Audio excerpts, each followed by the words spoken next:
What's up, everybody? I'm Jason Visenberg. And I'm Michael Visenberg. Welcome to Viseland. Great first weekend of NCAA tournament action. I guess I want to say weekend plus weekday because they had that new Monday of the schedule there. It's not as much fun as it was a little weird. Yeah, having like Oregon playing the 9 a.m. game on Monday wasn't ideal. Yeah, not a lot of fun, but overall, pretty awesome tournament. Like, any kind of initial thoughts, like, other than it's kind of been crazy? Went off with a slight hitch in that Oregon was the only team that somehow had a COVID forfeit, and got a lot of flack for it, honestly. For no reason. It's not like they chose it. No control. They were literally I know they were at a pregame meal when Rob Mullins, the athletic director at Oregon, came to Dana Altman and told him, and Dana Altman thought when Rob Mullins asked him to come out of the room that Oregon was going to be the team that was going to have to, because it's kind of that, like, the principal's coming, checking in on you kind of thing. Mm-hmm. But it worked out in the long run because they were very well prepared and focused for Iowa, which was, to me, that was surprising because, again, Luka Garza did offensively have his way, but I thought, Iowa did a lot of things that Oregon does better than them generally, in the regular season. That was my whole reason for picking Iowa over Oregon. Yeah, and plus you add in, like, Luka Garza. Yeah, Garza had a fantastic game offensively. Yeah. Defensively, not so much. And I did not take into account that Iowa's guards, their starting guards didn't score a field goal. They didn't take very many either, but they didn't score a field goal. Keegan Murray had an off shooting night. Joe Wieskamp had 5 assists, but he had 17 points on 17 shots. They got a little bit of help from Pat McCaffrey off the bench, but still not very much. And then Oregon starters just played fantastic basketball, led by Chris Duarte, Will Richardson, and Eugene Omoruyi. And then LJ Figueroa goes on a 3-point shooting barrage as well. And it's crazy because the Pac-12 has been insanely actually strong. They've been the best. Yeah, like Bill Walton was right, man. Bill Walton was right. Well, we're not going to get all the teams into the Final Four, but we're going to get a lot of them. Yeah. Okay. But, like, I mean, Oregon State still staying hot, surprisingly. And they only played teams that were also orange, which I thought was kind of a little interesting and weird. And then, like, SC took it to Kansas. UCLA played their way in and is playing pretty well at the moment. Colorado was hot in the opening against Georgetown, like a team that won his conference tournament that, like, otherwise probably wouldn't have been in the tournament. But Colorado was, like, insanely hot in that game. I know they started off, I think they're like 11 of 17 from 3 in the first half. Like, oh yeah, annihilated Georgetown. Annihilated. Impressive showing in the first game from freshman Jabari Walker, son of 6th pick in 1996 NBA draft, Samaki Walker. And he looks like he has a really bright future at Colorado. I'm guessing he's coming back next season. He didn't play quite as well in the next game, but we'll go through, like, the tournament and a few of our favorite matchups. And like, anyone else who really stood out to you, like, beyond the Pac-12 and of course I'm sure you watched the Oregon game. Honestly, Gonzaga in that first game, like, they were up so much. Like, they're just, you hope this is the year for them. They have like the personnel. Well, honestly, I hope it's the year for Oregon always, but I did choose Gonzaga, and it would be great if they won. And they are still the team that I think will win. But yes, so I have to be quite honest with you. I tried to watch as little of the 116 action as possible. I find those games are usually they're even if they're 2 points, it's only like with 5 minutes into the first half. It's like that game's like, oh, they're kind of giving it to him. It's like, yeah, but it always happens that way. Like, the only time where it actually, like, really worked out was the Virginia UMBC game, but it usually happens where the 116 is, like, sort of close for a while, and it's like, oh, are they gonna upset them? And then all of a sudden they, like, are up by 30. But there was a 15-2 this year, so there was, and it has been. And by the way, Jason, you were, like, ready to zip right by that 15-2 matchup, basically based on the fact They are a university that was founded by somebody who started televangelism. And yes, you and I do both kind of are completely against that on principle. But I am very, very glad that I mentioned Max A. Smith and Kevin O'Banner, as they have annihilated both of the teams that they played so far in Ohio State and Florida. Yeah, great. Like those two guys are just like, they can shoot. A. Smith was the leading scorer in the NCAA. O'Banner is like almost 90% free throw shooter and like over 40% from three as well. Yeah, like Oral Roberts has two absolute studs there. And close games both, but yeah, they're going off to the Sweet 16. So still standing, but outside of the tournament play, obviously you've had some people putting their names into the NBA draft. Yeah, we can go over this quickly. We have Isaiah Jackson, Terrence Clark, and BJ Boston, Brandon Boston Jr. all put their names into the NBA draft. At least with Isaiah Jackson, he says he's testing the waters. I think they're all gone. Word is that Isaiah Jackson, he's a little polarizing, but it seems like he's likely a first-round pick. Boston and Clark are definitely, from the first episode where we talked about him, a lot has changed since then. Clark had a year that was just full of injury, and he didn't play for like a long period of time up until their last game of the season in the conference tournament, and got very limited time there. Boston just really struggled and just wasn't overly efficient after coming in as one of the a prospect who people saw just could dribble, pass, shoot. He could still dribble, but the passing and shooting were definite question marks. The functional strength was a big question mark this year, and he was just not efficient this season with Kentucky. He had a few flashes here and there, and like all in all, is he an NBA player? Like absolutely, he is somebody who will definitely get a shot in the league. I just it seems like it's a long shot that he is a lottery pick at this point. And then you're not really sure exactly just how far his stock fell. Isaiah Jackson, great athlete, but he seems to be a center. I don't really see that much upside as like a four. Really good shot blocker, always has been good in transition, and a fantastic athlete. So yeah, we'll see what happens with these three Kentucky guys, but they are, I think, kind of the first of many who will put their name into the draft. Marcus Carr also entered his name and is testing the waters, but still has entered the transfer portal as well, and has a few schools that he's interested in. But yeah, we'll keep you up to date with who is entering and what's happening. But those are just a few names to look into as the first entries into the NBA draft so far. And sure, many more to come, especially with some of the teams being eliminated from postseason play. Well, it'll be interesting to see how like the process works this year for the guys declaring, like, because there's probably not going to be a traditional combine. Workouts might be modified. There might not be as many workouts. I think the combine is going to be similar to what happened last year, though. And there still was athleticism testing. There still were some things. It was virtual. But yeah, they probably won't have televised like games at the combine and everything. I always kind of wonder how much those games are actually worth.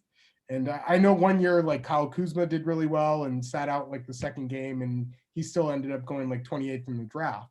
So yeah, I'm not sure how much the combine really boosts stock. I was gonna say like individual workouts too, like traveling, going to teams like what that will look like. Well, yeah, I think it really will depend on vaccination and just kind of what's generally happened in the country at that point.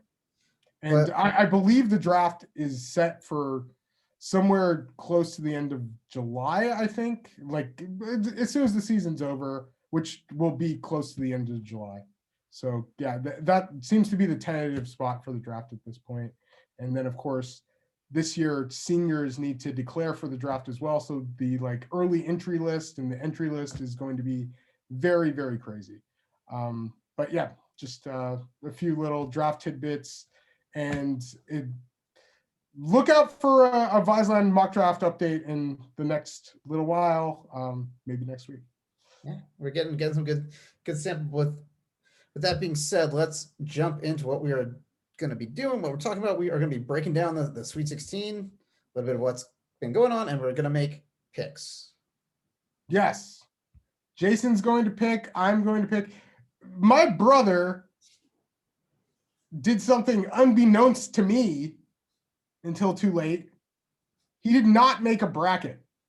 Correct. He just like went along with whatever I was saying, had no opinion of his own.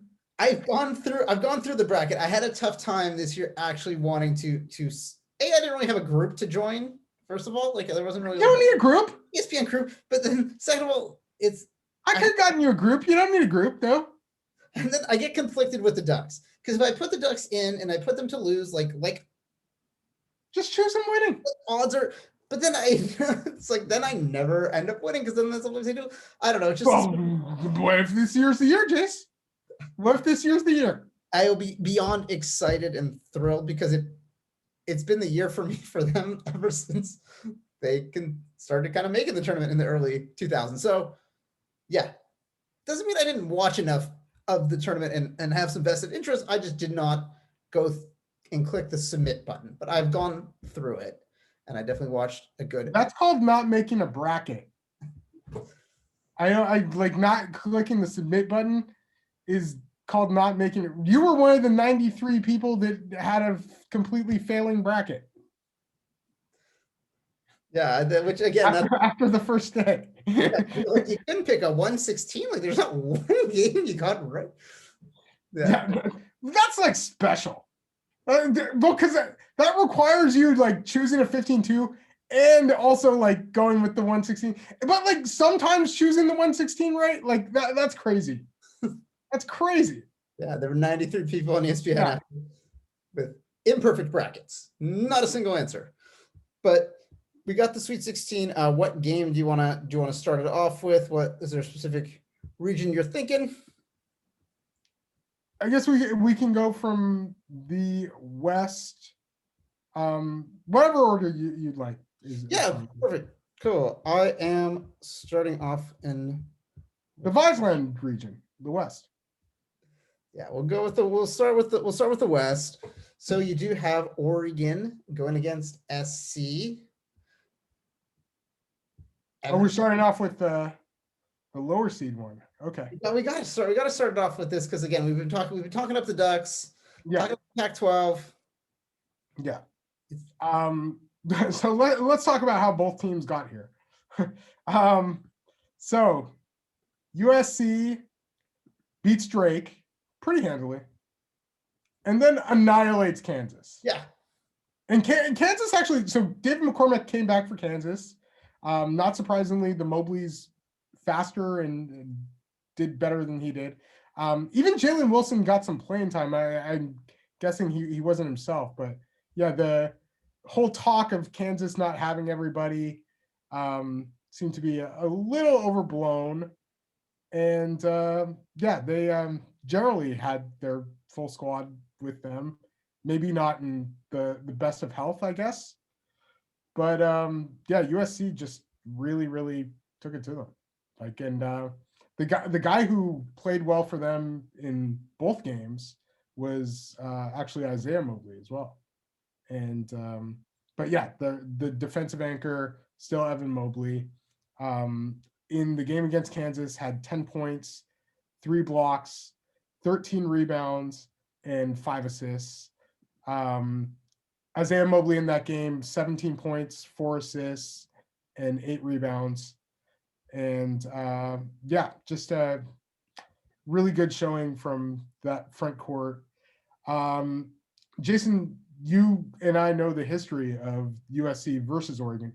Let's just break down a little bit of Oregon against Iowa.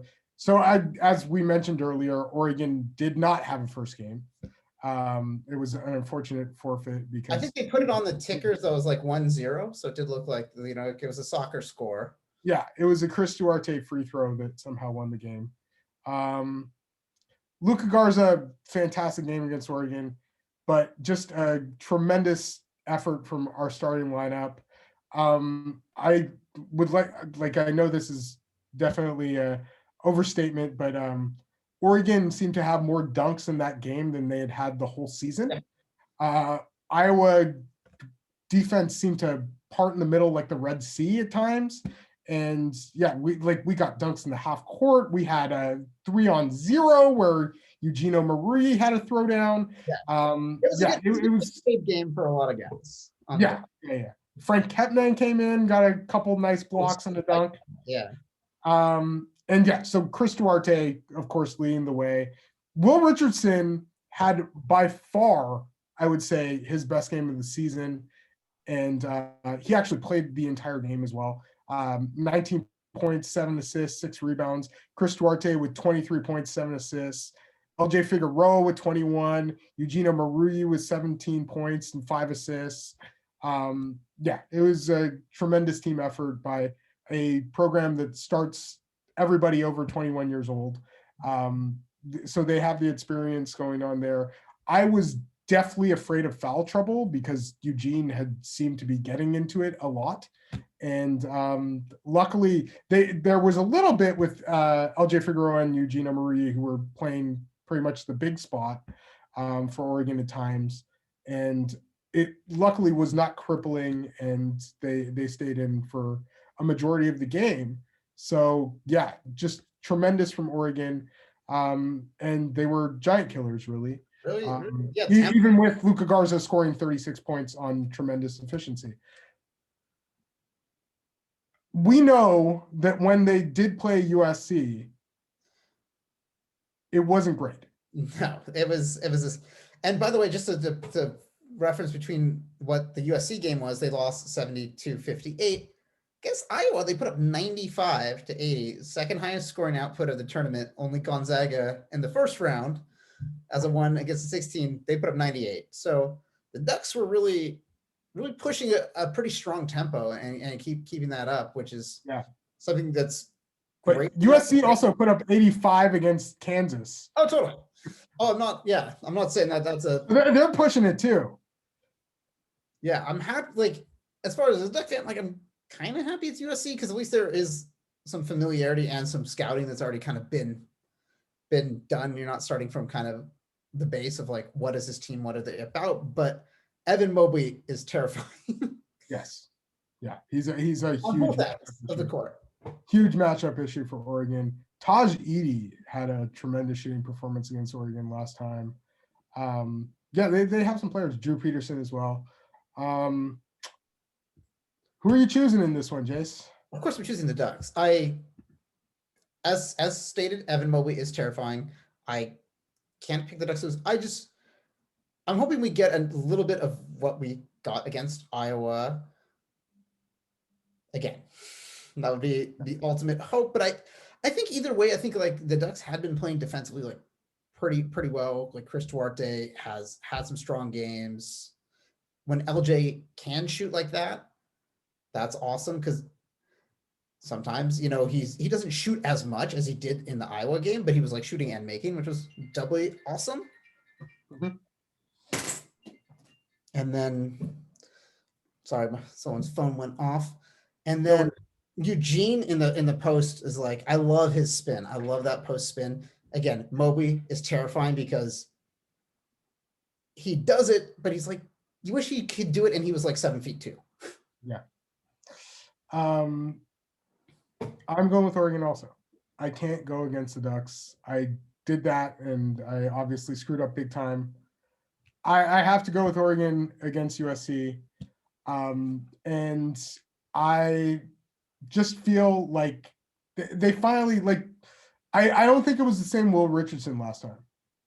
And he had just come back from working his way back, and again with the injury, it was affecting his shooting. Yeah. Oh, for sure. both in And confidence and in ability to make. yeah, he's definitely become a lot more like he was last year when he was shooting lights out. I think he's at least like 39-40% now as well from three. So yeah, huge confidence there. And then just great athleticism, and the defense I thought was really impressive from Oregon also. I just thought they were playing a lot better on the Iowa's guards, and yeah, even like team defense on Luka Garza. And Dana Allman does a great job of like just a dynamic defense. It's like they really do change a lot of sets in the game based on their opponent. So it's not like you can say like, oh, we know they're going to come and they're going to press like this. It's like, so he does a lot of that kind of stuff. So hopefully some of that magic comes back and they get that W. But then moving on to the other end of the bracket there, you have Gonzaga Creighton. Mm-hmm. Again, I know they're a 5 seed. But getting there, they beat UCSB by a point, so very close. And that one was ridiculously close. A lot of people had the Gauchos, yeah. doing that 12-5, and then we did.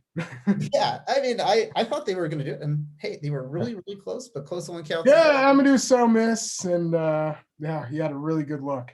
And then they beat Ohio, who beat UVA.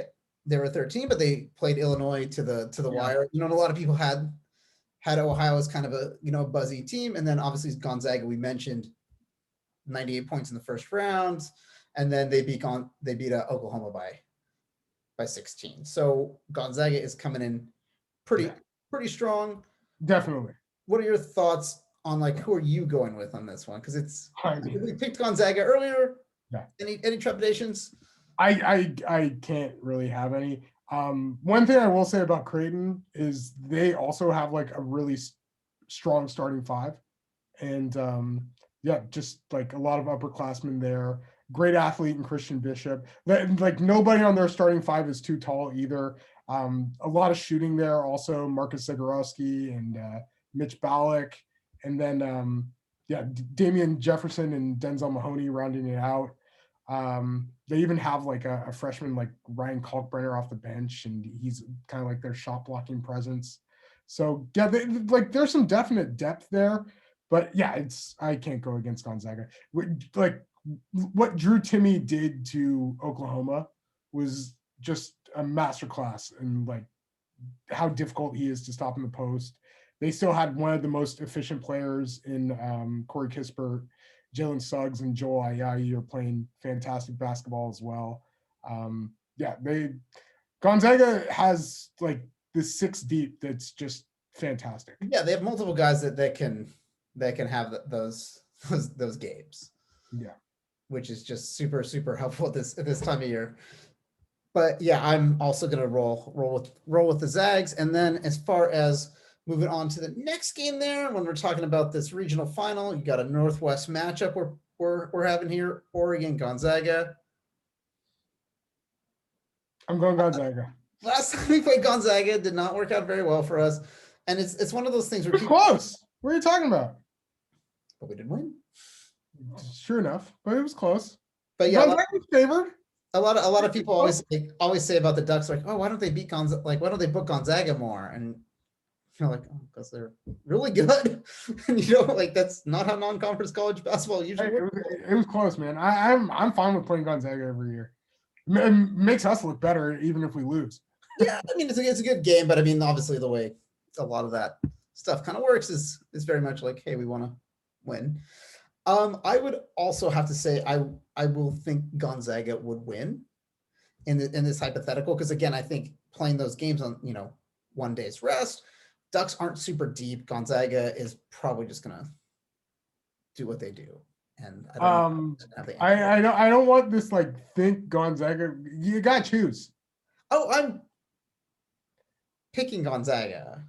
Okay. To win this region. Okay. I'm not happy about this pick, but it's a pick. I'm not happy about it either. That I'm making. But I'm you know what? I'm confident in making it.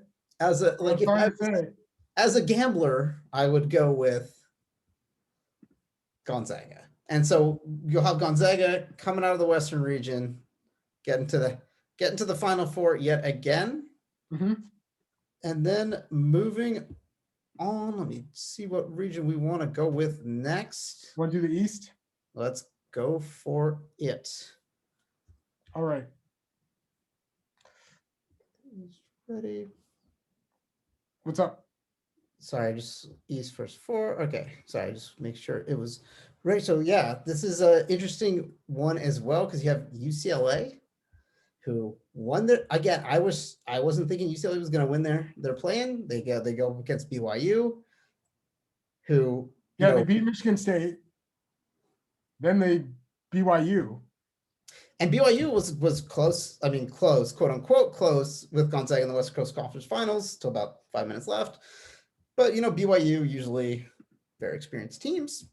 And then they get that luck of kind of like, I guess, luck of the draw situation where Abilene Christian takes out Texas. So your second round matchup is against a team that you are prepared to outmatch. But I think like Jaquez has been playing pretty well. Jaime Jaquez, yeah. And then also Juzang, like he had a pretty good score. Johnny Juzang has been like the lights out shooter that I think most people would predicted when he went to Kentucky.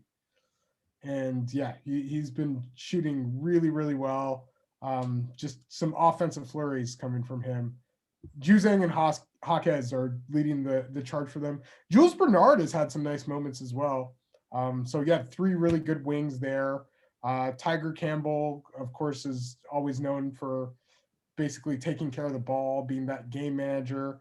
And even the big fella, Cody Riley, he's been putting in some work. And they're missing like a couple players who I think most would have thought would be kind of crucial to a postseason run, with Chris Smith going down with an injury, and then Jalen Hill has been out.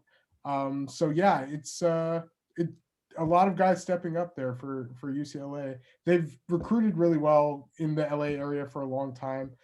Even a player that we saw it as a freshman at Bishop Montgomery, David Singleton, playing some minutes off the bench for them.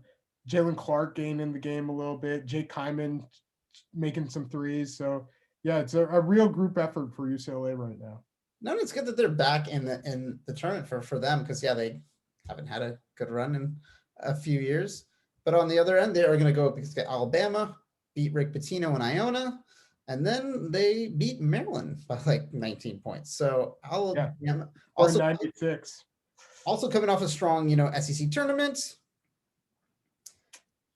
Alabama's looking pretty strong. Yeah, the Alabama's looked strong for most of the year. They lost to Stanford in the Maui Invitational, but since then it's been a lot of winning, and their shooting at times has been a huge issue for many a team that they played. They have senior leadership, like Herb Jones was the SEC Player of the Year, fantastic defender, still not a high volume shooter, but still at least has gone from like complete non-shooter to somewhat of a factor there, has been one of their better distributors as well. They have John Petty, who has always been like a rotation guy for Alabama through the years. Javon Quinterly was the SEC tournament most outstanding player, transfer from Villanova, and a fantastic handle, has done really well there. Josh Primo coming back from injury and doing well also. And Jaden Shackelford is another player who puts in a lot of buckets for Alabama. So yeah, they're just a high firepower team. And with that being said, yeah, I'm going with Alabama. I think UCLA's played very well. They played a little bit above expectation, but I think Alabama is a super, super strong team. Yeah. I'm going. Oh, what? I was going to say, if the thing about Alabama is if they can make Charles Barkley go for them, go against Auburn, choose Alabama, that's saying something about, that it is a really good team. So. Well, since Charles Barkley, I'm sorry to say, doesn't know shit about college basketball. No, totally. Yeah, whatever. Like it's fine that he Yeah, like it would be like us choosing some other school. But yeah, I will say that I'm going with Alabama as well. I just think they're a much higher caliber team than UCLA has faced thus far. And yeah, man, like just seem to be I don't know. I thought they would be like possibly even in the running for a 1 seed. So yeah, it's Yeah, I thought after like SEC tournament, like I thought that could be a they were really tough to draw. and who they would go up against on the other end, we got Michigan as the 1 seed, Florida State as the 4. Michigan, obviously Texas Southern, not a problem. LSU, they beat by 8 points, but LSU had a strong SEC tournament as well. Yes, yeah. And then we got Florida State, who took it to UNCG, and then Colorado. They beat Colorado handily by 18, and Colorado put up 96 the game before.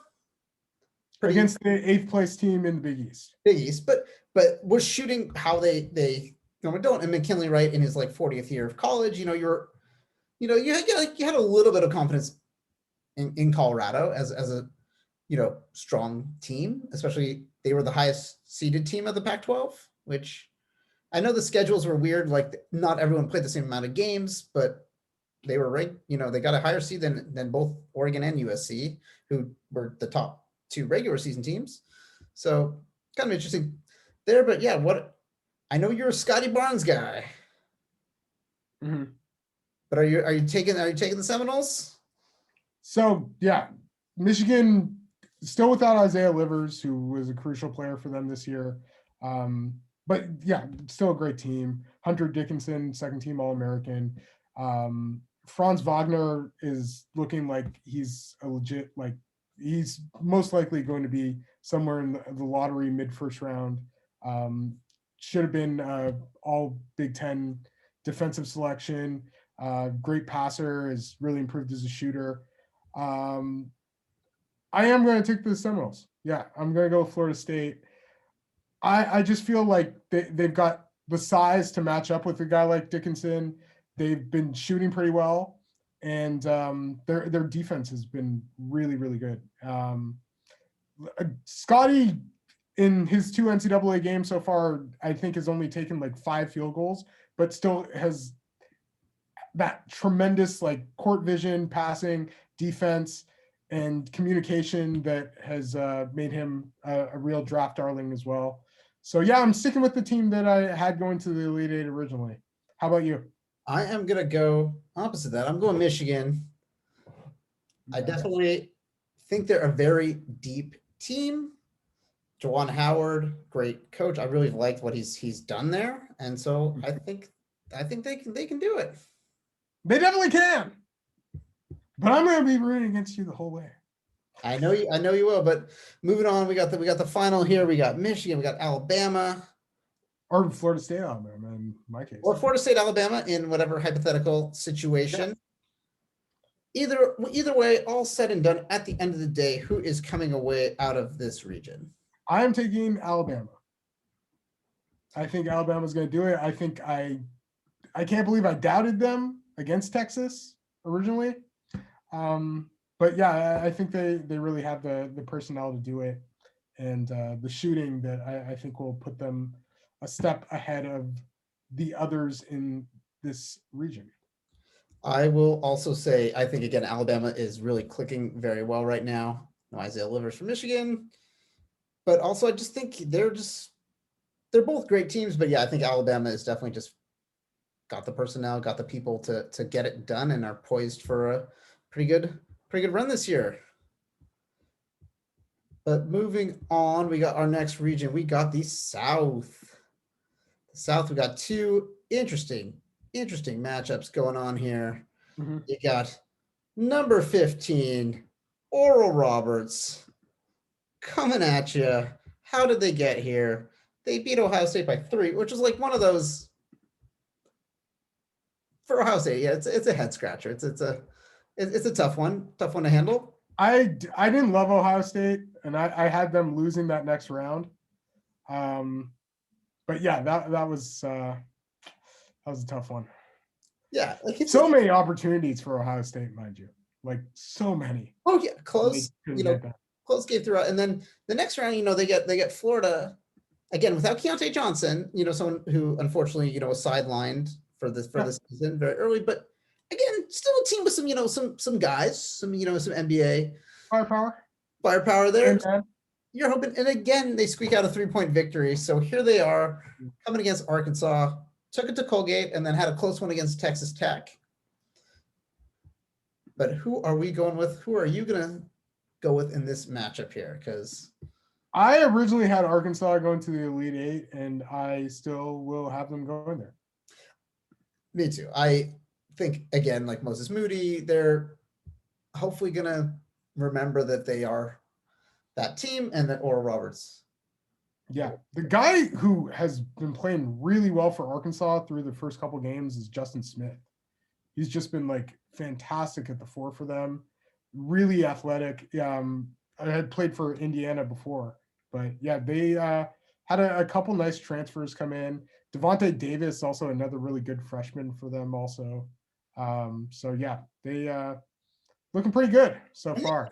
And they've held pretty steady in the rankings throughout the year too. And again, it's a team that knows, practices pretty good ball security. Or Roberts is super fast paced, which obviously has helped them to this point. But it's harder to do that if Arkansas could really force them into kind of a half court game. Well, we'll see, because like Florida doesn't necessarily have the length of an Arkansas. So yeah, we'll see what's up. But back-to-back SEC matchups for them. So yeah, going with the Razorbacks there onto the Elite Eight. Other part of the bracket there, we got Baylor Villanova. So Baylor getting their first ever number 1 seed in school history, takes it to Hartford in that 116, 13-point win over Wisconsin. And then you got Villanova comes in and takes it to Winthrop. And then they get the North Texas, the 13 seed beats Purdue. So they get this matchup with North Texas. Not a problem. They won by 23 points. So yep. What are your feelings going into this one? Because I know Nova has had a bit of a break in the season. They've kind of missed some time, but it looks like they're playing, pretty well right now. They are. They're still missing Colin Gillespie, and like I had a feeling they would get by Winthrop. I know that was kind of a popular upset, and Winthrop did have a really great kind of senior leader in Chandler Vaudrin. He is this really intriguing 6'7", amazing skip passing guy, averaging 12, 7, and 7 throughout the year. But yeah, Jeremiah Robinson Earl has really stepped up. They have still like another bit of senior leadership in Jermaine Samuels, and Justin Moore did play for them. They still they're a really solid team, but I'm taking Baylor in this one, and I just think the guard depth has really come to play. Davion Mitchell, Jared Butler, and Maceo Teague kind of leading the way there, and then helping the front court from guys like Mark Vital and Matthew Mayer. So yeah, they've looked really good so far, and I just have a feeling they'll get it done against a Villanova team that is missing like their real senior leader and engine in Colin Gillespie. Yeah, where I think Baylor has that in their experienced guys going right now. So I agree. I think Baylor also, I have them coming out here because again, guard rotation, tough defense. Jared Butler, he's definitely a spark plug for them to keep them going. So I would have them going against Arkansas here in this Elite Eight. Who is coming out of the region? I'm sticking with Baylor.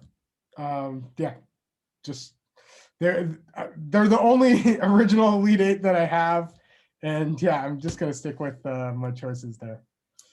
Yeah, I would agree. I think Baylor's gonna come out of the region because again, depth, experience. So I think that's gonna carry them there. And then we come into our last region where we have some possibly pretty funky matchups that could occur and could go down if dominoes fall a certain way. We have Houston against Syracuse. So Houston a 2 seed. Syracuse an 11. So Syracuse, again, it's one of those things with Jim Boeheim. It's like all those years you're like, should Syracuse be in there? Oh, they're not that great. And they always go, that's the year they go to Sweet 16 at least, like at minimum. Like anytime they're on the fringe. The zone just staggers whatever teams they play.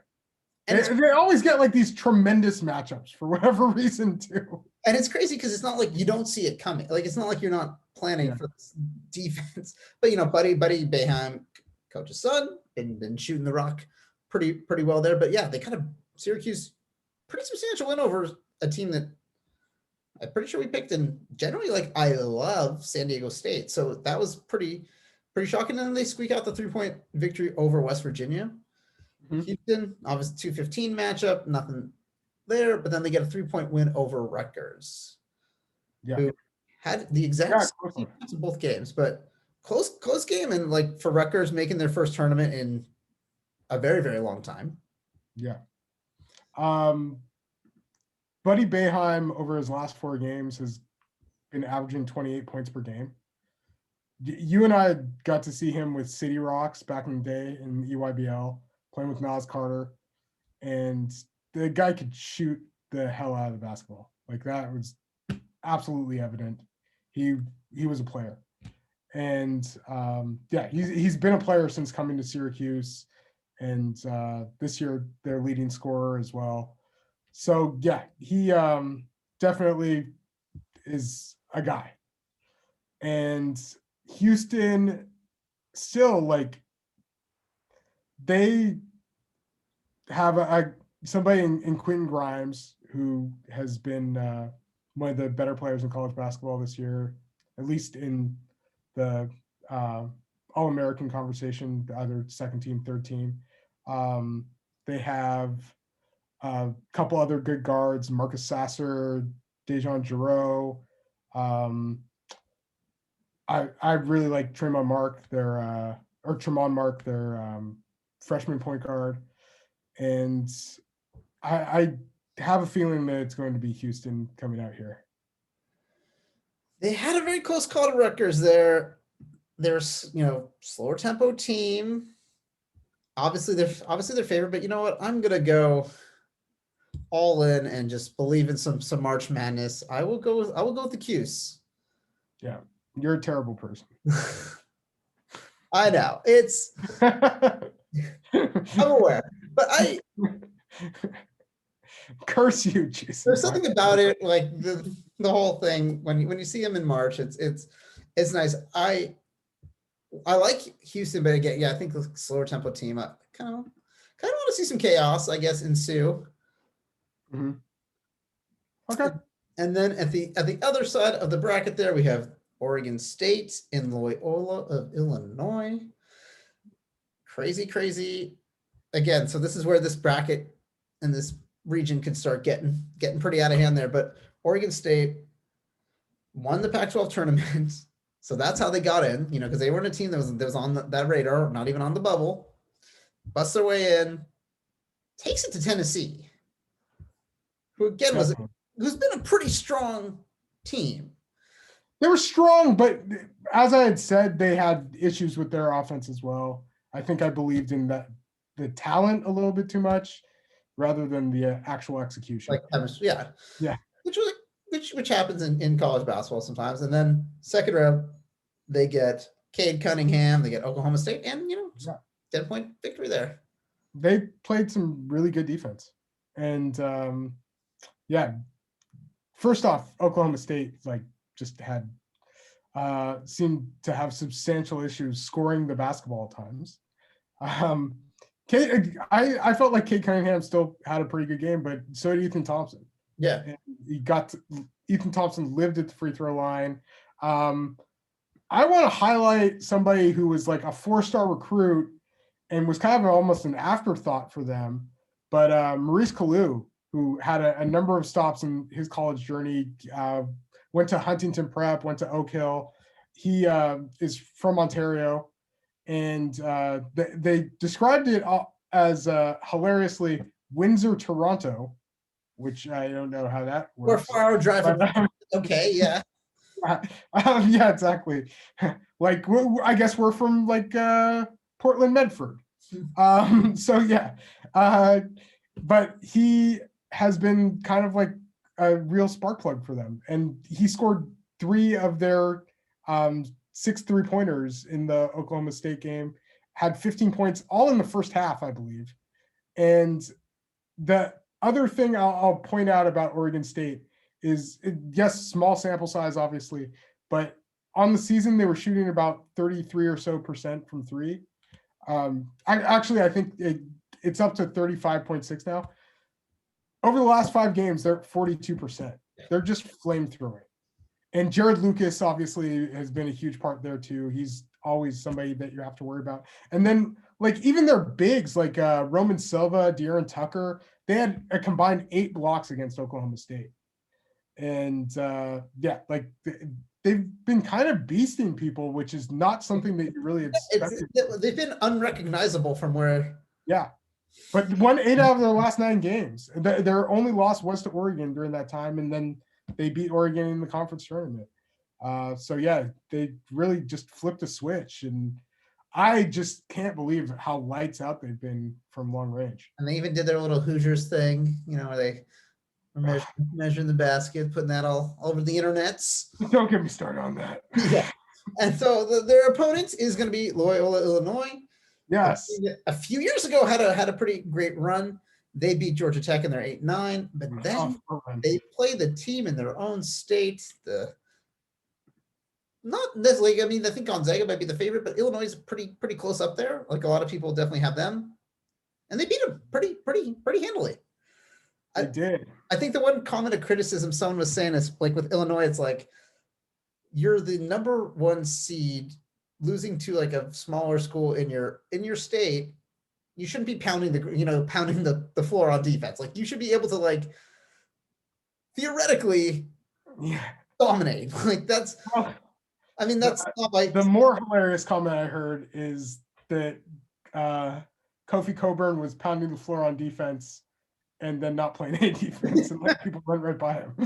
So yeah, that was kind of a thing there. And not only did they have a lot of trouble scoring, it seemed like they just had trouble adjusting to Loyola Chicago in really any way, shape, or form. And they have a first-team All-American, Ayo Dosunmu, second-team All-American, Kofi Coburn.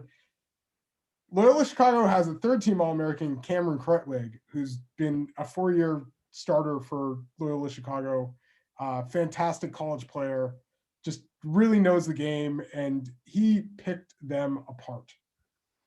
Absolutely picked them apart. Like they just were playing off of him for whatever reason and just finding guys and really getting the offense going there. Lucas Williamson, also another like leadership guy there. Yeah, just a fantastic team effort from Krutwig 19, 12, and 5. So it's like he was definitely getting it done. And that was a big win, and kind of a very sad way for Illinois to have to go out. But yeah, as sad as it was, like them's the breaks, man. I'm happy Ayo Dosunmu had all his like championship trophy Kobe pictures he tried to do. I'm glad he got that out of the way at the Big Ten tournament and wasn't saving it for the NCAA. So he got what he needed, I guess. But yeah, definitely this is a matchup where I have to, again, it's going to pay me, but I'm going to have to go against Oregon State. I'm going with Loyola Illinois. I think, again, defensively, they're going to be pretty strong, pretty attacking, and hopefully they can stop the Beavers' kind of ridiculous shooting. But I think a lot of what they do is this kind of this no middle defense of just on ball pressure, which hopefully will kind of force Oregon State out of their game that they have been playing of just really getting out and kind of shooting. Yeah, I'm going with Loyola Illinois as well. And yeah, they I just think that's the deal. Like they have the depth, they have the senior leadership, they have a big guy who can somehow work against Roman Silva, which hasn't seemed to work for the other teams they played so far. Roman Silva, a gigantic 7'1" center for Oregon State. Yeah, I just think they're getting to the 8. And then who do you have coming out of this region? I had Syracuse going against Loyola. You have Houston. Who's coming out of this region? I'm going with Houston. I'm thinking Houston's going to go to the Final Four. So I'm thinking the craziness, and I'm going to go with Loyola getting themselves back there. So, all right. Again, I think, if they were to go against Syracuse, I think, again, defensively would cause some issues. And I think they can do it. I'm not a Sister Jean, but I think they're a pretty strong basketball team. Sister J. It's still with the J names. But all this said and done, all these games, are you still sticking with your Gonzaga? Yeah, I'm going Gonzaga Baylor in the finals, and I'm going Gonzaga to win. How about you, man? You've got some different matchups than I do. I would see again, but based on what that would be is, I would also have Baylor against Gonzaga, and I also do think Gonzaga will. Okay. We'll do it. I don't think we'll see who does better. Yeah. That's going to be the question. Well, we have to pick, if it gets to that point, we'll have to just pick the final score thing like on ESPN. No, because we have enough differences where I don't think that would even matter. Overall. But then as far as, guys, there are obviously a ton of games. Like, are there any guys that you really enjoyed watching this past weekend? Anyone kind of standing out? Yeah, I thought Miles McBride played really well for West Virginia. At least it was great in that first game. Kind of cooled off a little bit. And yeah. Cameron Thomas, LSU they didn't win, but he's a heater. He's like 27. That's something you can absolutely say. He's a scorer, volume shooter. He was that at Oak Hill as well. He could definitely get buckets. I have a feeling he's going to enter his name into the NBA draft. I'm still not sure what to think about him. But I'm glad I got at least a few matchups right. But for the most part, this has been a pretty unpredictable NCAA tournament. And I don't think anybody has a perfect bracket or even close. I lost a Final Four team in the first round, and then immediately lost another one in the second round. So another reason why I'm not an NCAA tournament expert, and I'd like to think there is not a single person who is. There's too much variability that it's to me, the focus is always on the players. Like that's what I'm interested in. And the other thing is that if somebody does indeed have a good NCAA tournament, I've been around the draft long enough to know that I think the whole like NCAA tournament, like building your draft stock thing, I think it builds your marketability. Yeah. Your draft stock, I think, is something that you build through your volume, like your body of work. And if somebody does well in the NCAA tournament, what were you saying? It's all based on like draft stock's based on big samples. It's not like, they played well these like certain only these few games. Yeah. Well, and there are lots of people that have different philosophies, and lots of people are introduced to these players this way. Like people don't necessarily watch as much college basketball as the experts and the few people that are really into the NCAA tournament or into the NCAA regular season. I think that it's usually based on a body of work. And if somebody does really well in the NCAA tournament and you're looking at that guy as a draft prospect, go back, look at his body of work, look to see if it really matches up with what they're doing. Because, that small sample size can, I think, sometimes artificially boost somebody. Just a few players who played well. I just want to shout out, because Pro Insight, we decided to choose some guys that we felt just had a bit of a rise in stock during the first part of the NCAA tournament. And the players that we named were Max Asmus, Buddy Boeheim, Chris Duarte, Jaime Jaquez Jr., Johnny Juzang, Davion Mitchell, Isaiah Mobley, Kevin O'Banner, Jeremiah Robinson Earl, Nemias Queta, Austin Reeves, Chandler Vaudrin, Marcus Zagorowski. And yeah, pretty good list of names. No, definitely. Yeah, as I added, Jabari Walker was somebody that I thought looked really good. And just one other one who we can shout out. And I have a feeling he might come back this year, but I still think Will Richardson is eventually an NBA prospect. And I thought he played great in that first NCAA tournament game against Iowa. Yeah, for him, it's just missing that whole beginning of the year. I think threw off his whole momentum. Mm-hmm. But because going into the year, he was on a lot of boards. But now so I definitely think he will be if he comes back. But it'll be interesting to see. Maybe he throws his hat in just because you can. Yeah. Sees where it's. I know Jason Preston kind of struggled in the game against Creighton, but I just think he showed a lot of what he can do in the game against Virginia, and just a really smart player. So yeah, that's another player to definitely keep an eye on as well. And Luka Garza just again offensively dominating, but his questions for the NBA are definitely on the defensive end. But and pass. Yeah. Defensive end and making quick decisions for your teammates. Like those are the two biggest things with him. And the fact that he also is like a very below the rim player, as like you saw with even those Eugene Omoruyi like goaltends, like they were on like complete below the rim shots. And it was a little bit crazy what he was doing, and just the touch that he has. So I have a feeling that Luka Garza is going to be drafted. It just really depends where. Yeah, he's extended shooting range a little bit. So, he's been a great 3-point shooter the last 2 years. Yeah. And definitely a different player than when Oregon played them 2 years ago. Mm-hmm. Which is funny because no one on Oregon was even probably there two years ago, seemingly. But what is what player are you most excited to see build a brand, build a legend? Who do you think is going to be the legend? Do you think it's like Gonzaga, like Corey Kispert?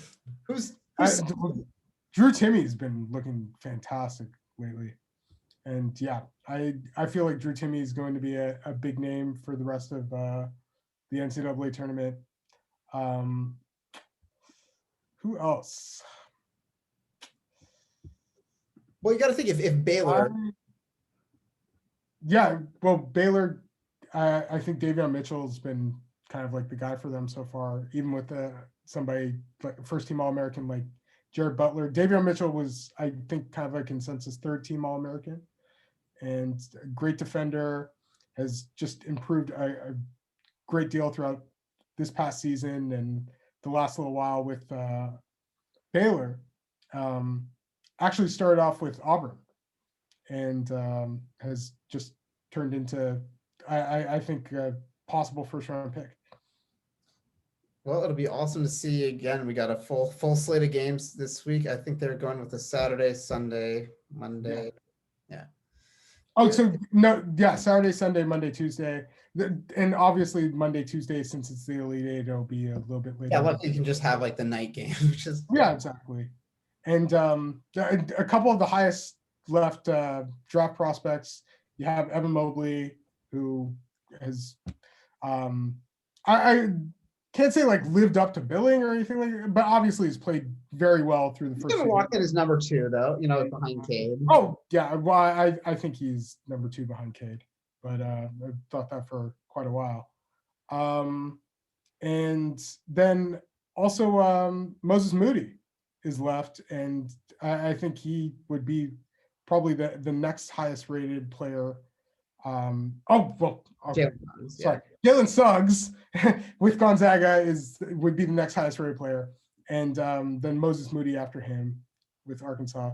Yeah, Jalen Suggs, I think, is another player who has done very well in his first 2 games in the NCAA tournament, showing what he can do. He's been amazing in transition this season.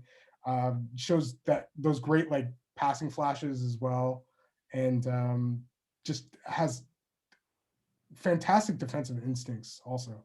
Like just a really smart basketball player. And Moses Moody is somebody who I think so many believe is somebody who will be like a plug and play in the NBA. Can play that like 2 or 3 spot. Really good shooter. Has been very aggressive, getting to the foul line quite a bit. Impressive physicality. Has really good physical tools. Not the best athlete, but just seems to have good body control and is kind of like a crafty scorer nonetheless. Awesome. Yeah, it's gonna. I'm just looking forward to some great tournament games because I feel so deprived last year. It like bothers me to like no end that there was no tournaments. So I'm very happy we're getting to see it this year. And then I also just want to shout out, in basketball news, Chris Boucher just got himself a endorsement deal with Puma, which is super. I'm a Nike guy myself, but I'm super excited for Chris Boucher just because I think it is cool for him because they're also going to help him build up his AAU team. He's got a CB Elite team out of Montreal, and it's just cool for a guy that like wasn't going to be in the NBA at all. Like that was not on his radar as a 16-year-old to now be 28, be signing a shoe deal. Pretty cool, pretty awesome. Yeah. And then any thoughts going into the trade deadline here? We're 2 days. Oh God. I wish I cared more about the trade deadline. No, but I think maybe things will happen, and you're hearing Aaron Gordon being tossed around, Marcus Smart, Victor Oladipo. Yeah. Yeah. We'll see. It seems like the trade deadline rarely lives up to the hype. Like moves the needle one way or the other for like a championship team that season. So yeah, and I've even heard Montrezl Harrell's name being thrown around. If Andre Drummond doesn't get traded, he may go to the Lakers, is something that I've heard. Kyle Lowry has been on the trade block, and even Norman Powell, who has been playing really well for the Raptors lately also. And Kyle looks like he's definitely leaving Toronto one way or the other next year.